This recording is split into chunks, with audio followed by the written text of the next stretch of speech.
My subject today is self-realization in the light of Theosophy. Now let us first define the words self-realization and Theosophy. Then it will be easy for us to understand self-realization in the light of Theosophy. Let me begin by the word Theosophy. You know, in a way, it is almost impossible for a person like me to define Theosophy. Because I feel the moment you define Theosophy, it is no longer Theosophy. Theosophy gives you the freedom to interpret Theosophy in the manner in which you want. It is one of the finest ways that a person can explore whatever he wants. And that is the hallmark of Theosophy. So you cannot just, the moment you define a thing, it is narrowed down. And Theosophy is endless. So it is very hard to really define. But I can say that the word Theosophy has come from Greek words, theo meaning a divine being or God, and Sophia meaning wisdom. Hence, Theosophy is divine wisdom or wisdom concerning God or things that are divine. Others say that Theosophy is teaching of God and the world based on medieval mysticism. And it also gives a mystical insight. It is the teachings of a modern movement which is following Buddhist and Brahminist theories. Madame Blavatsky says that Theosophy is divine knowledge or science. It is a divine wisdom or the wisdom of the gods. The origin of the name Theosophy comes to us from the Alexandrian philosophers called lovers of truth. The object of this system was to inculcate certain great moral truths upon its disciples and those who were lovers of the truth. Hence, also, the motto adopted by the Theosophical Society, there is no religion higher than truth. Dr. Annie Besant says that a man is truly a Theosophist who has direct knowledge of God, which he has obtained through any religion or his own unaided efforts. Theosophy promotes each person attaining such knowledge as the inevitable result of immanence of God.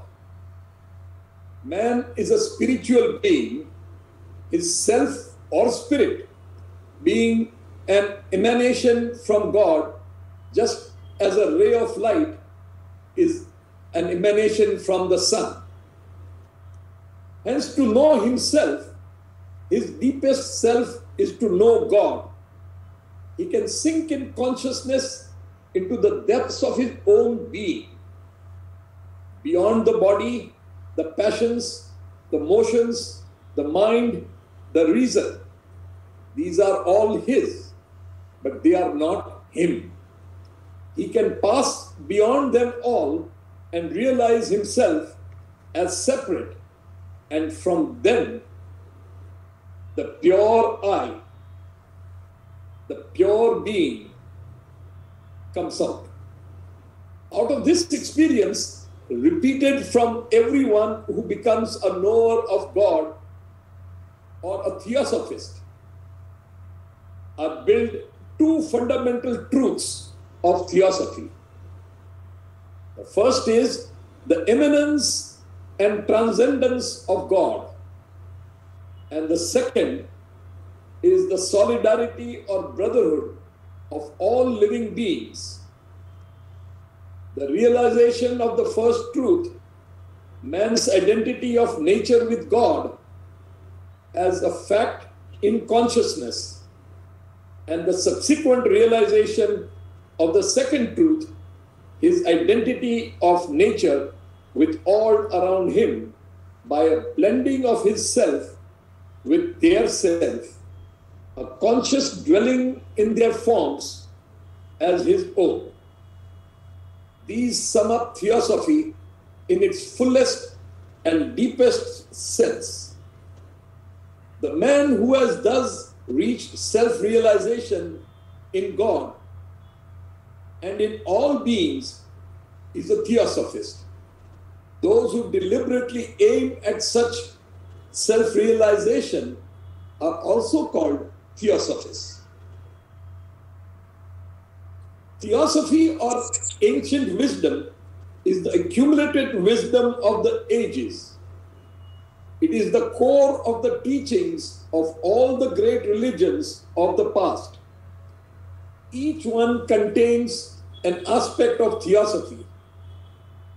The ancient wisdom or Theosophy has been kept pure and uncontaminated by the brotherhood of adepts of our humanity we call masters.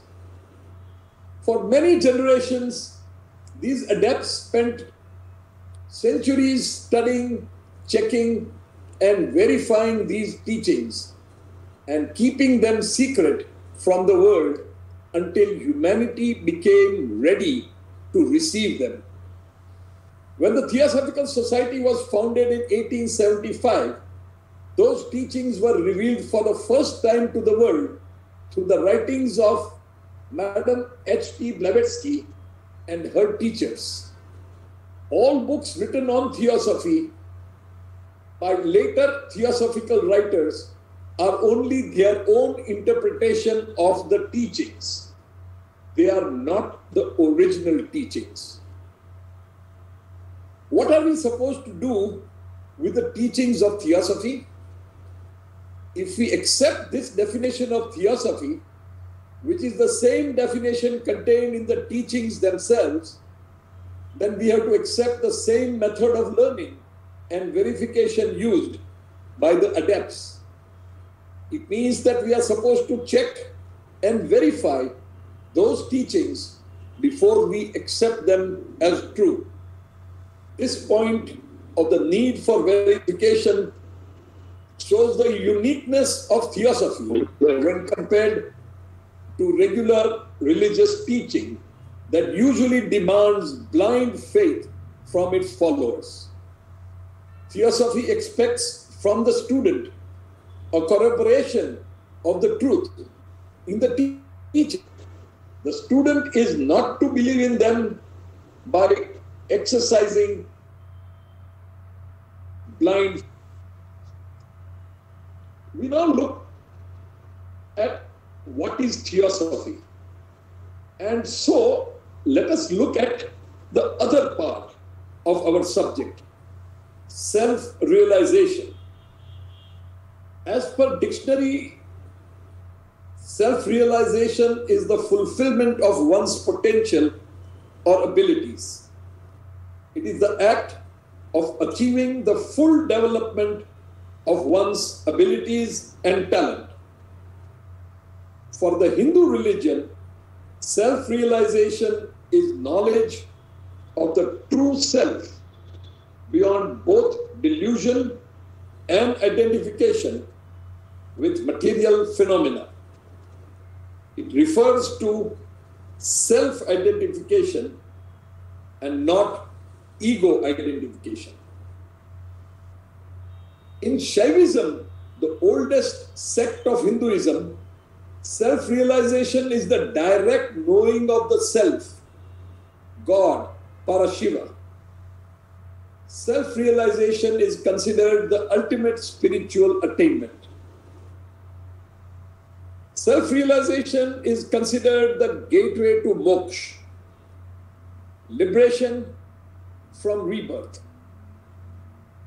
This state is attained when the Kundalini force pierces through the Sahasrara Chakravat, the crown of the head, the realization of self, Parashiva, considered to be each soul's destiny, is attainable through renunciation, sustained meditation, and preventing the germination of future karma. The branch of Advaita Vedanta is the one that has particularly developed this concept. According to Vedanta, God as Sat Chit Anand is perfect existence, consciousness, bliss. As taught by Raman Maharshi, who is someone that my wife Hina talks to me all the time about, awareness or consciousness of I am plays a key role in achieving self-realization. Tracing back to the source of awareness by asking oneself the question that Raman Maharshi always asked, who am I? The true self becomes obvious. Focusing attention on the qualified I am is a powerful means to achieving the end, which is being one with the completely unqualified I, the true self, which is experienced as silence. Replacing the confused duality of self and ego with the pristine non-dual experience of self is the essence of Ramana's teaching. True happiness is the manifested self. It only seems like a result because it is not felt or known permanently before the ego is removed. As explained by Raman Maharshi, happiness is inherent in man and is not due to external causes. One must realize himself in order to experience his unalloyed happiness. All spiritual scriptures are meant to make man retrace his steps to his original source. Sikhism propounds the philosophy of self-realization. This is possible by Atma Chinya, or purifying the self from the false ego. Atma Chinne is self-analysis, which is gained by peeping into oneself in the light of the teachings of Sri Guru Granth Sahib. It is the process of evaluating and analyzing oneself on the touchstone of Nam Simran, which if practiced, pierces into the self and washing it from within. The filth of too much of materialism goes. The self gets purified and the mind comes in higher state of mind. This means that the self should be assessed, examined, and purified, leading to self-realization and the purification of our mind. Once purified, the mind helps in ushering in oneness with the superpower. The Guru says that one gets attuned to the formless Lord through self-realization. Indirectly, it means that self-realization leads to God realization. Those who realize their self get immersed into the Lord Himself. Guru Nanak also says, he who realizes his self comes to know the essence. Do not think of self-realization as some weird thing that some yogi does in a Himalayan cave. It is not about that. It is just that if you want to live your life with a certain ease, you have to know this piece of life. If you do not explore and know this, how will you live with ease? When there is no ease, joy is out of question. When there is no ease and joy in your life, questions will come up to be or not to be. People think this is very intelligent question. Actually, this is the most idiotic thing you can ask yourself. This life process is such a phenomenon, but you are asking to be or not to be. Such silly questions have risen in the mind because people have not realized the immensity of what it means to be a human being. Self-realization is not a choice. It is a must. Then let us look at what does self-realization really mean? Who is realizing what? Which self is being realized? What does the word self actually signify? As with all philosophical, psychological, or spiritual concepts, our understanding of this term is relative to the level of our evolution. The word self is another way to refer to our subjective existence. Here, the one who exists is not merely an object for another, he is a subject to himself.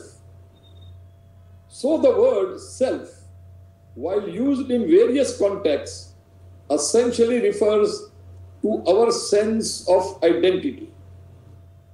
Everything that exists has self. It is self that makes anything be what it is. However, to truly grasp who that self is, we need to be self-realized. It is not always black and white. If one exists in a poor relationship with one's identity, lacks reflective consciousness, or is simply unconscious, one is too undeveloped to realize oneself. As that self evolves, it grows towards higher levels of the knowing of its own pure subjectivity. The realm of self-realization has hardly been understood due to our inability to properly grasp the intricacies of the various dimensions of self that we are realizing. Without illuminating this subject with understanding, seekers on the path to the promised land of self-realization are bound to remain as confused as they always were. It is of the essence that we are bringing a deeper level of insight into our perception of the subtle dimensions of that very self that we aspire to realize. Existence is rich, and we must avoid the error of making things unreasonably simple, for they are not. Many teachers have oversimplified the nature of the spiritual path in order to reach out to the low consciousness of the masses. As a result, they have degraded the meaning of the teaching of self-realization, often to the level of absurdity. The spiritual path is deep, hard, and already exceedingly difficult to comprehend for the earthly mind. This has to be accepted, for to propagate it as something naively simple and shallow will render its goals entirely unattainable. Having the correct vision of our spiritual evolution is the first and most important step on the 10,000-mile inner journey. If you want to embark on that journey, know that There is no shortcut. This will be the work of your entire lifetime. It is impossible to understand the nature of the path without having the concept of the three dimensions of self-realization. It is like building a house. One needs to have a sense of its architecture, otherwise the roof will collapse. The three dimensions of self-realization represent the perfect, mutually dependent structure of our complete self. Self-realization is a state of wholeness that manifests through the awakening of the three levels of our existence: personal, individual, and universal. To arrive at completion, we must realize our true self on those three levels. If one is missing, as usually happens, the others remain incomplete or even fall apart.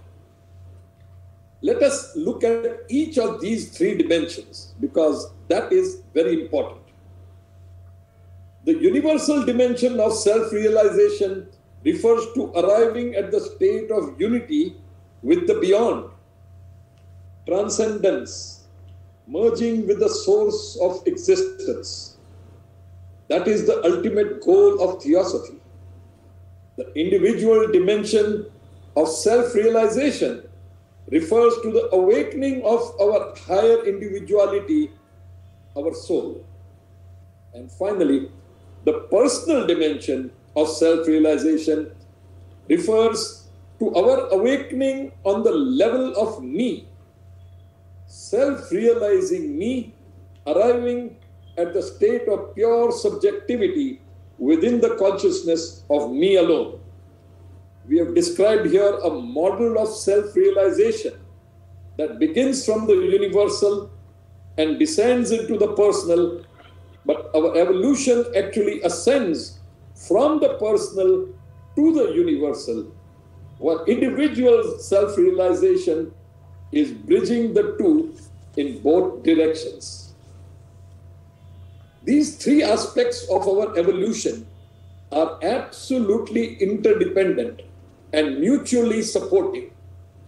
For instance, our me can reach a limited level of evolution within itself alone, but only when it is linked to the soul, and through the soul to the universal self can it awaken fully to its own subjectivity. Similarly, our soul can only awaken when our me has awakened to itself first. The soul then needs to arrive at universal self-realization prior to fully actualizing her own light. Finally, to arrive at universal self-realization, we must have the foundation of both personal and individual self-realization. Many traditions or paths rush to universal self-realization without establishing the base of personal and individual self-realization. How can they ever succeed? Let us look at personal self-realization in little more detail. In the science of enlightenment, it is somewhat bizarrely the personal dimension of self-realization that has been most neglected. Some speak about the need for personal purification. Some talk about fasting for several days and weeks. Some talk about emotional maturation or the development of personal qualities. But this is not what we are referring to here at all. We are referring to the evolution of me. This me has not been understood even to the smallest extent. People use the terms ego, the mind, the watcher, or the witness without having a clue what they are talking about. Everybody is living based on their sense of me, and yet no one knows what it is, and even worse, no one cares. This is just sad. How can we speak about the spiritual path if the foundation of self-realization has not been grasped at all?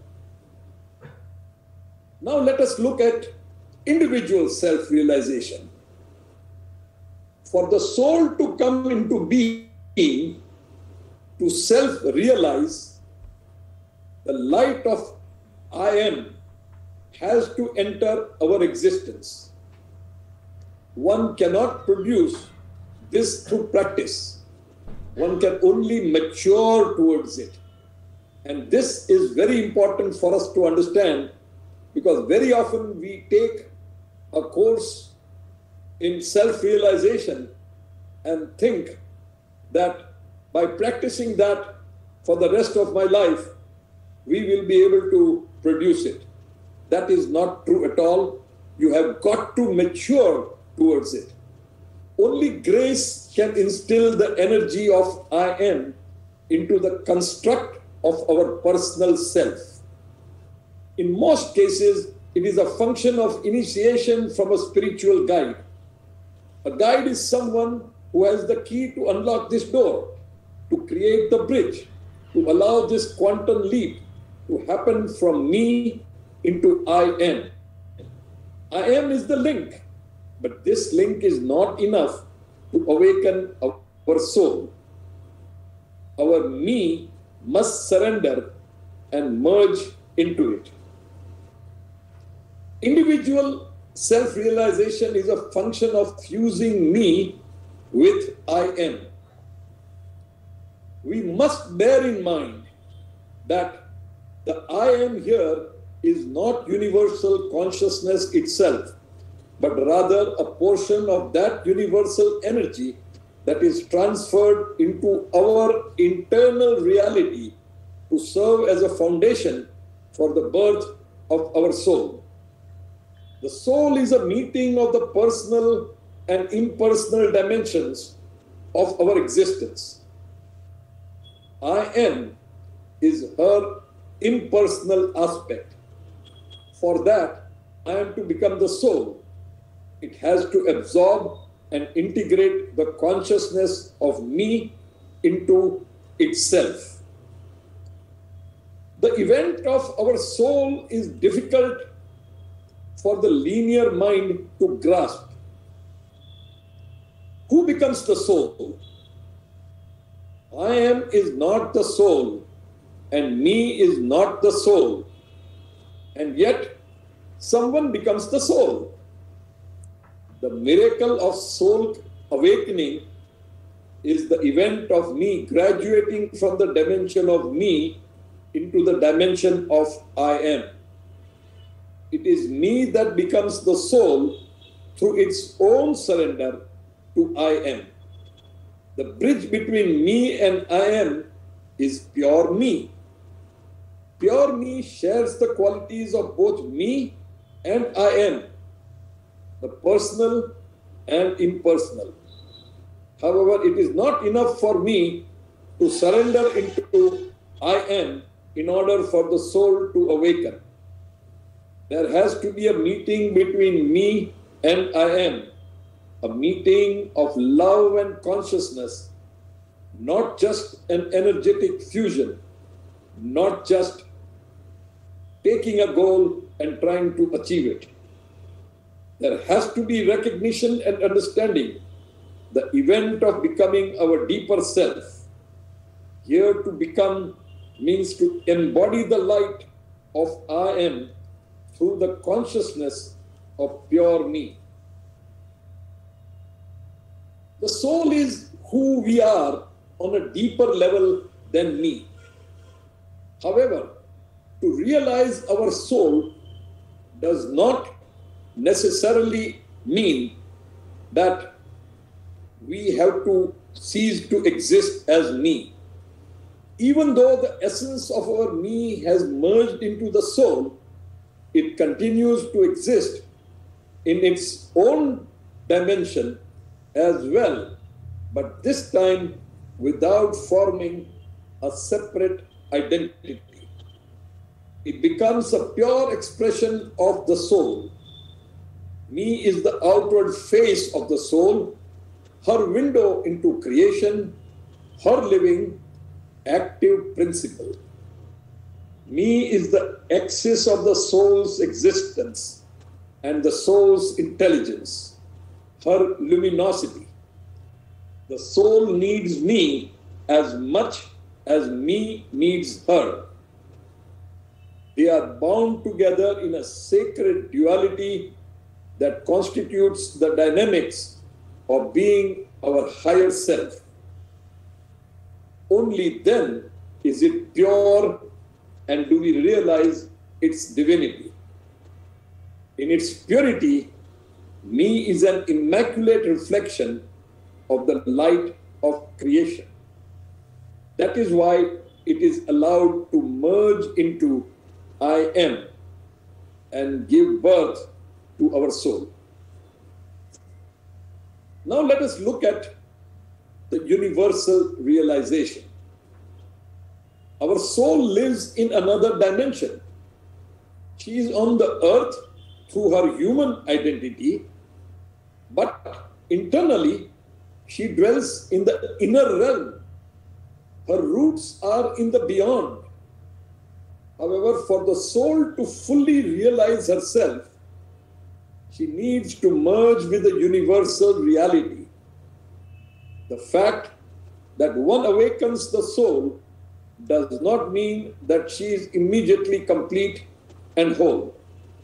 To awaken the soul is to enter the realm of the soul, but to actualize her fully, several further steps need to be taken into her depth.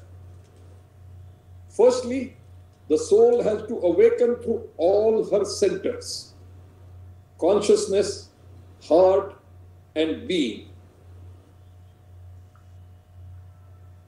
Then these centers need to be integrated and unified as one state of identity. The soul then needs to grow into increasingly deeper states of surrender until she fully merges with the realm of absence.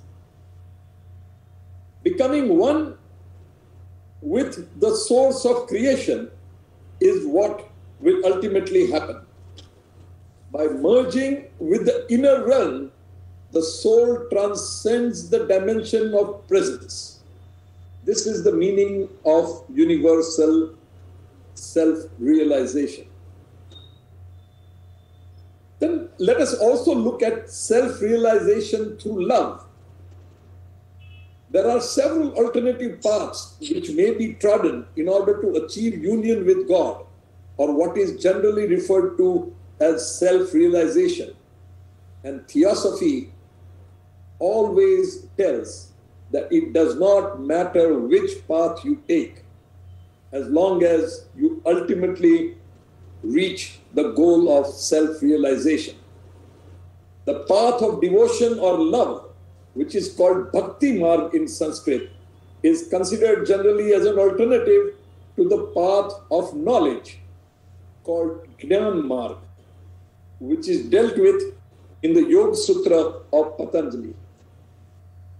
Karma Marg, or the path of action, is considered as a subsidiary to both because it is meant to purify the mind, prevent the generation of further karma, and attenuate the sense of egoism.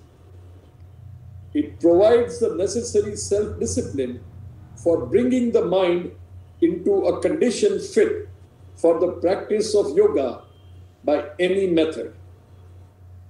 The question whether devotion should be directed towards a personal or impersonal God troubles many aspirants.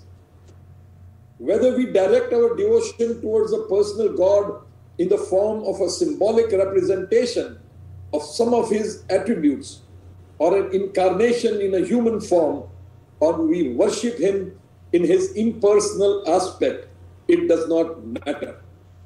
In fact, a very leading theosophist once complained to Dr. Annie Besant that because he was a staunch Shiv Bhakt, while he understands and accepts Theosophy 100%, it is becoming very difficult for him to make the change from devotion to Lord Shiva to devotion to Theosophy. There, this is important, that our devotion reaches one reality and the response comes from the same reality. So it really does not matter. Every intelligent devotee, even when he worships God in a concrete form, is consciously or unconsciously aware of the fact that his devotion is being directed to the reality which pervades and embraces the whole universe and is therefore also present in its full splendor and power in the concrete form which serves as its symbol. So that is the case of Lord Shiva. He does pervade and he is omnipotent. Although a concrete form, which is a symbolic representation or an individual in the form of avatar, helps some people by giving their mind something tangible to imagine, it is not necessary for every devotee. It is possible to direct one's devotion and cultivate it in the highest degree towards the impersonal reality which is hidden within our own heart. This reality is, no doubt, formless, invisible, and inaudible, and yet, as it exists within our own heart, it is fullness and is the source of all knowledge, power, and bliss. Everything associated with spiritual life. Devotion cannot be directed towards it, but can be developed in the highest intensity and even ecstasy. Nothing of real value in life is attained suddenly and without effort, and there is nothing which cannot be gained with persevering effort. This is particularly true of those things in life which are already present within us in a potential form, and we are destined to develop in an active form sooner or later because they are part of our divine heritage. How long we shall keep ourselves deprived of this divine heritage depends partly upon our karma and partly upon our sense of discrimination or viveka, which enables us to distinguish between the real and the unreal, between what is illusory and what is of real and lasting value. But our karma is not inexhaustible, and our faculty of discrimination is only dormant. We can remove both the impediments if we want to do so. All that we have to do is to make a beginning and persevere in our efforts, just like we do in meditation. When you are meditating in the first few weeks or months or even years, you might not really get anywhere. But if you keep on persevering, a time will come when you will be able to do genuine meditation. So is the fact even over here. It is therefore possible for every aspirant to cultivate love of God to the highest degree and attain that self-sufficiency and peace of the internal, which is inherent in that love and which cannot be found without that love. This is the way of achieving self-realization in the light of Theosophy. It is like the story of a lion's cub in a herd of sheep wandering through the wilderness. When a lion saw the cub, it was very surprised. Instead of running after the sheep, the lion chased the cub. The cub was trembling and very frightened. The father lion said, "Come, my son, come with me. You are a lion." The cub said in a trembling voice, "No, I am a sheep. I am afraid of you. Please go away. You are different from my playmates. I want to run with them, play with them." "Come, my son, come with me," said the lion. "You are a little lion." "No," said the cub. "No, I'm not a lion. You are a lion. I'm afraid of you." The lion said, "I will not let you go. You must come with me." The lion took him to the shore of the lake and said, "Now look in this water and see with your own eyes if you are a lion or a sheep." Being satisfied that he saw the reflection of himself as a lion, the cub went in the forest with the father lion. Just as the lion cub saw his own reflection in the lake and self-realization dawned on him that he is a lion cub, in the same way, if we see oneself in the lake of Theosophy, self-realization will dawn on us in the light of Theosophy. Thank you very much.